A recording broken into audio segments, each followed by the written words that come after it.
Hey guys, Basil and Will from Grayson Hobby, and today we got a brand new quad sent to us free charge.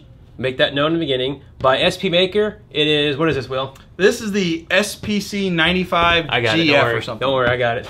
This is a micro, ultra micro quad, equivalent to size-wise as like the Lizard or the Aurora 100. Yeah, this is going to be the sub 100 millimeter brushless, 7500 kV, but these are going to be the super fast micro brushless, does everything the big guys do for a fraction of the size. So this video is going to be a relatively high level unboxing. We're not going to fly it. We're going to give Will about a week or so with it and see how he likes it. So just go over what the specs are and the pros and cons out of the box we see.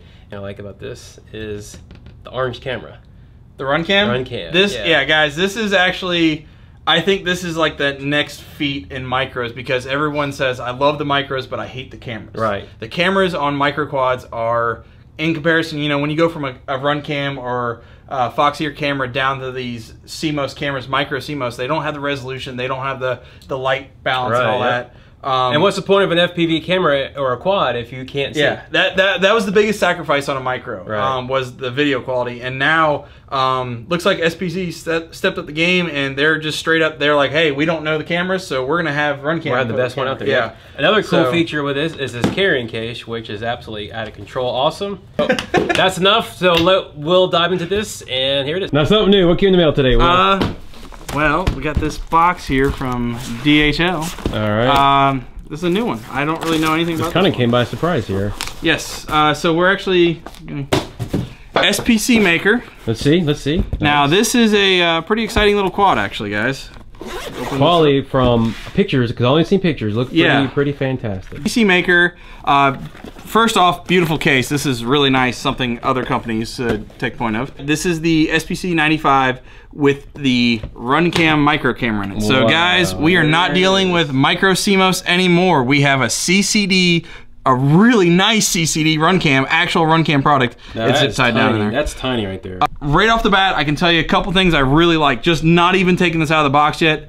The props not installed. I can't tell you how many times I see warped props from packaging. The props get damaged in shipping, stuff like that. That's very common with the Aurora. I've seen it with the Lizard. I've seen it with QX90s, all that. A lot of micro quads.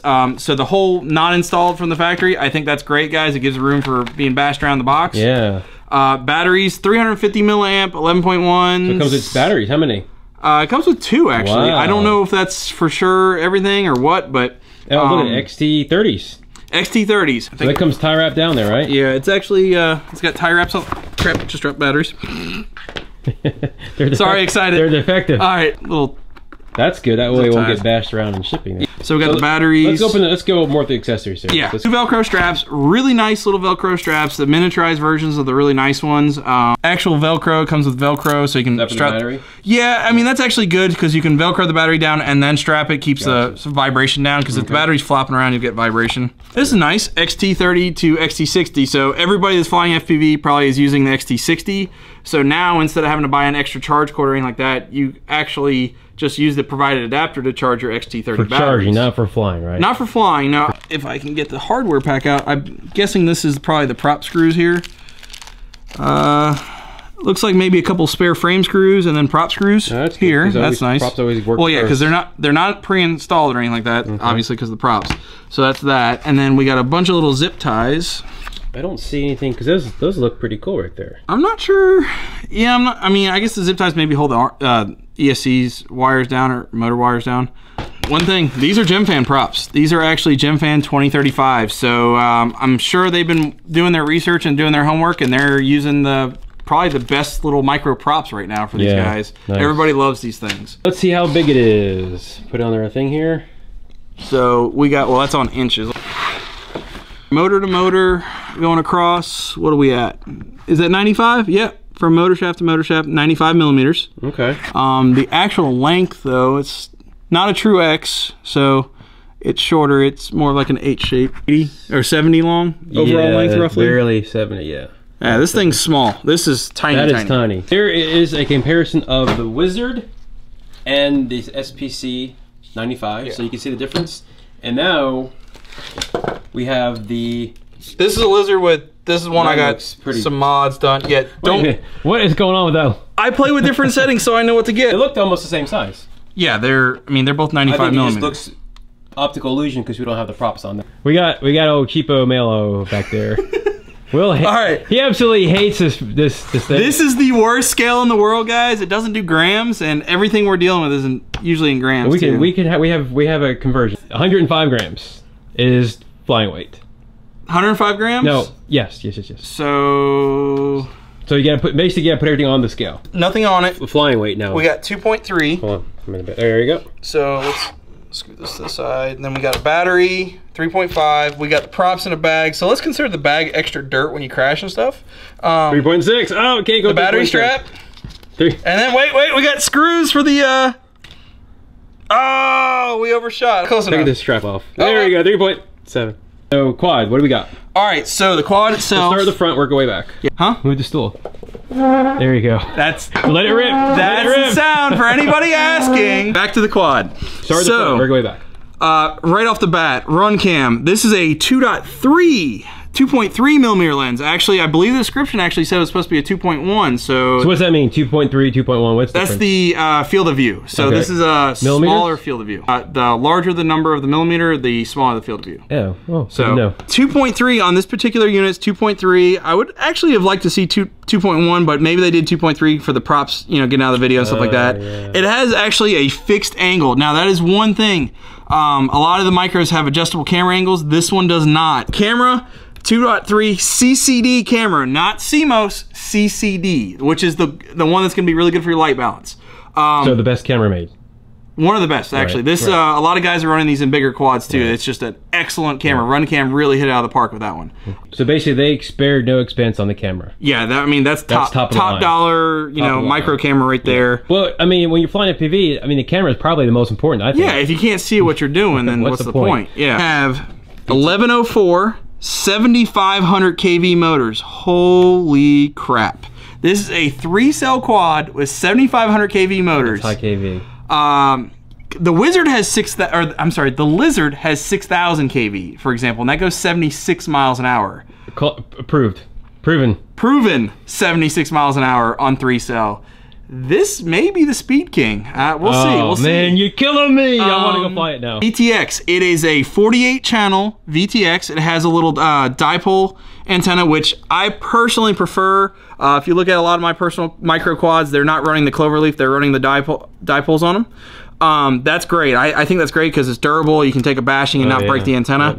Now go back to the VTX. What milliamp is that? It is a 25 or 200 milliwatt selectable. So selectable, nice. So not only does it have the best camera, a CCD, it's got 200 milliwatt, which is better than a lot of the others. So you said 48. Does it have any of the naughty channels? Really, guys, it does. I don't think it has any legal channels on that one. But if it does, then don't use them.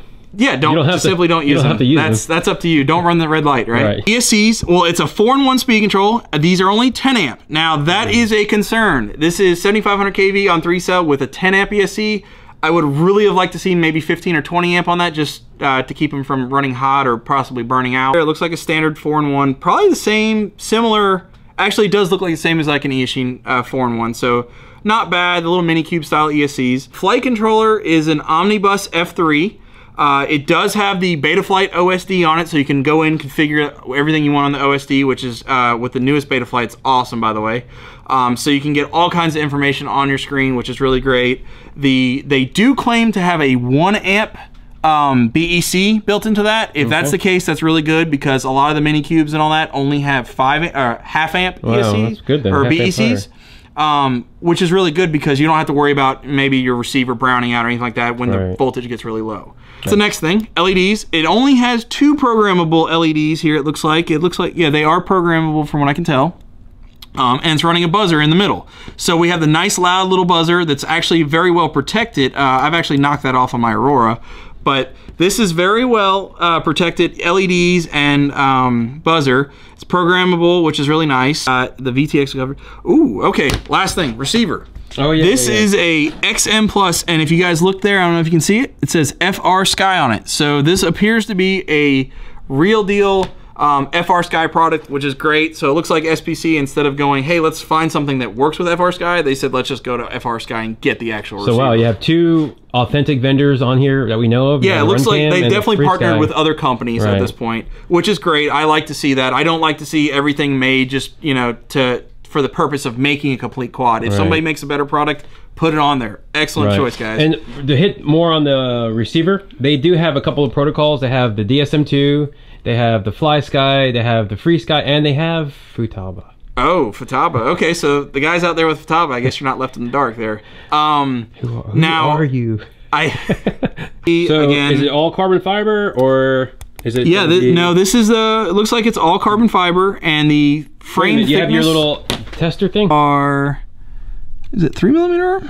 I can't see. Yep. Looks like 3mm arms. Top plate. Let's see what the top plate is. Top plate, 2mm. That's actually really nice. You got a 3mm bottom plate, 2mm top. That makes for a very strong. I mean, this thing, pretty robust. Pure carbon or true carbon fiber. It looks to be. Sandwich crap. I'm just checking here my meter. It's showing, you know, continuity here. Right. So how does this work? I'm just checking the resistance. So, right. So I know how this works. But explain what you're doing here. Basically, I'm trying to see if this is real carbon fiber. Oh, sorry. So we got it in the middle layers in the carbon. I'm just testing within the frame, and it is definitely true carbon there. It does actually look like that shiny coat, though, is a coating. So I don't know if they painted these or what, but it actually kind of looks like there's a clear coat almost on this carbon. So it's not conductive on the outside, but it is conductive inside. It's purple over it. Oh, there you go. Let me get this little spot right here. So, and yeah. So I saw it go. So something is not coated. There we go. Yeah, it looks like they actually drilled out, but it actually looks like they put a clear coat on this. It's really, I don't know if you guys can see in the video, but it's nice and shiny. Let's go over where we left off. In the rear, battery connector. Okay, so battery connector. I was trying to skip this part because I kind of don't like this, guys. 20 gauge wire on this. The batteries, they did a good job. It's 18 gauge, which is good. I'm not a fan of the small wire here. In other quads, I've actually found it to kind of choke the current. Yep. So when you punch the throttle, it kind of, you see your voltage sag really bad, and the battery's ice cold, but your battery's sagging. This means you can't get the power out of the battery. So it could or could not have an impact. Time will tell as we fly it. Yeah, it may actually hinder it at that top speed. So who knows? Maybe we'll have to do a couple tests and then go back later and I'll change it and see if it increases the speed from that. I think they could probably do a little better on their solder job. You can see it's not the cleanest soldering. It's got little blobs here and there. I mean, it's solid. It doesn't look like it's gonna fall off or anything like that, but I, being OCD with soldering, I would probably go back and touch it up if it was mine. All right, so we got the monitor, and we have, let's go ahead and plug it in here. Plug this sucker up. Oh, look at that, we already nailed the first channel. Did it really? Yeah, look at that. So it looks like it shipped on Fat Shark 1 out of the box. That's pretty cool. Oh, we have OSD on there. Sweet. Yeah, this is BetaFlight OSD. Sweet. I thought I mentioned that.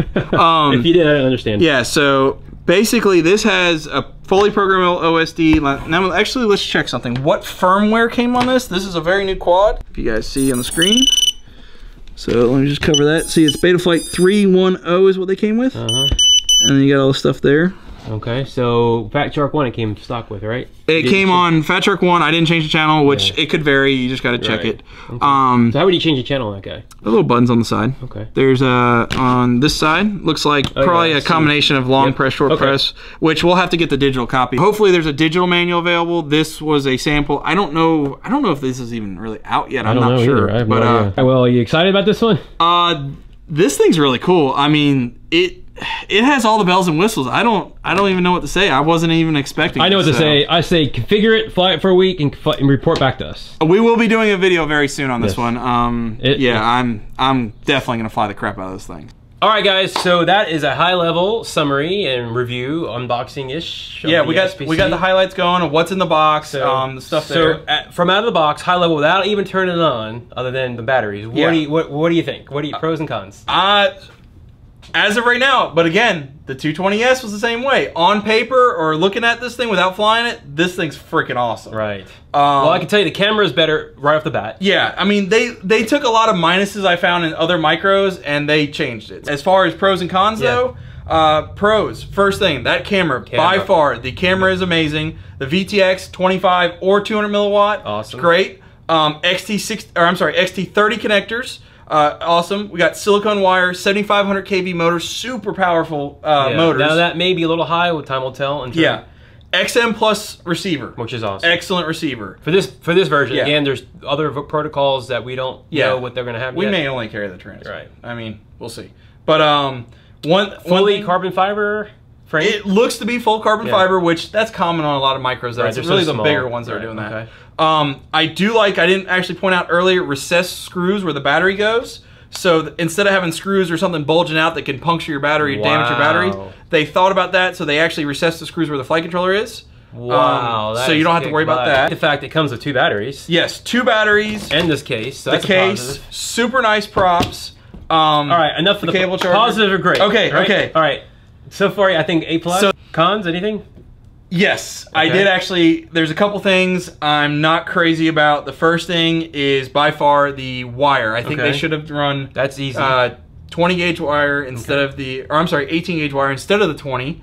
Also, the 4-in-1 ESC is only 10 amp. I do have a concern running a 10 amp ESC with 3-cell LiPos at such a high kV. Right. If you look at other companies that are using the same ESC combo, they're running lower kV motors, and even at that point, they're getting hot. Okay. So I think that's something to look into. The fixed camera mount. That's it. I mean, really, looking at this here, the fixed camera mount, not necessarily for me, not necessarily for a lot of flyers, but there's going to be guys that get this and they're going to have a hard time with that 40, because it's about a 45-degree tilt on that. So you might not actually even see the horizon when you're laying on the ground. So you might not see the ground going to land. You may have to plop this thing in. They really did a good job from what I can tell here. GemFan props, excellent. It looks like they did do their homework on this stuff. So I think we're going to have a really awesome little product. I'm really excited to fly this thing. So we'll give Will a week. We'll come back, we'll report back, and hopefully we have a great test results. And if they work out great, then you'll see this on our website very soon.